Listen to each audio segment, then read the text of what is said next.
বলিউড বাদশাহ শাহরুখ খানকে সম্প্রতি স্ত্রী গৌরী খান এবং ৩ সন্তান সুহানা, আরিয়ান ও আব্রামকে নিয়ে লন্ডনে ছুটি কাটাতে দেখা গেছে। লন্ডনের বিভিন্ন স্থানে রাজকীয় ও আড্ডার মেজাজে ঘুরে বেড়ানোর সেসব ছবি ও ভিডিও নেট দুনিয়ায় ছড়িয়ে পড়ার পর অনুরাগীদের মনোযোগ কাড়লেও তা নিয়ে নতুন করে বিতর্কের সৃষ্টি হয়েছে। সোশ্যাল মিডিয়ায় শাহরুখের এমন দৃশ্য দেখে ক্ষোভ প্রকাশ করেছেন নেটিজেনদের একাংশ। ভারতে নিট পরীক্ষার প্রশ্ন ফাঁস ও অনিয়মের প্রতিবাদে শিক্ষার্থীরা যখন রাজপথে, ঠিক তখনই তার এই নিশ্চুপ ভূমিকা নিয়ে উঠেছে নানা প্রশ্ন। দেশের সংকটে তারকা অভিনেতার এই নীরবতা ভক্ত ও শিক্ষার্থীদের কাছে বেশ হতাশাজনক।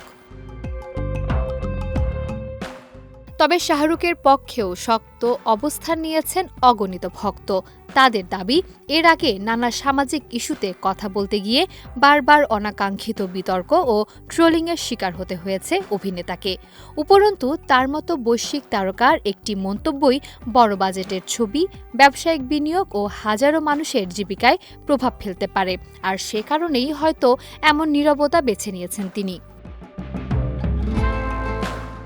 তবে সব সমালোচনার মাঝেও কাজের ক্ষেত্রে শতভাগ মনোযোগ ধরে রেখেছেন শাহরুখ খান। বর্তমানে তিনি ব্যস্ত আছেন সিদ্ধার্থ আনন্দ পরিচালিত বহুল প্রতীক্ষিত অ্যাকশনধর্মী ছবি কিং-এর কাজ নিয়ে। এই সিনেমার মাধ্যমেই প্রথমবারের মতো বড় পর্দায় নিজের মেয়ে সুহানা খানের সঙ্গে স্ক্রিন শেয়ার করবেন কিং খান। দীপিকা পাডুকোন, অভিষেক বচ্চন, আরশাদ ওয়ারসি ও জয়দীপ আহলাওয়াতের মতো একঝাঁক তারকাকে নিয়ে নির্মিত এই বিগ বাজেট সিনেমাটি আগামী ২০২৬ সালের বড়দিনে মুক্তি পাওয়ার কথা রয়েছে।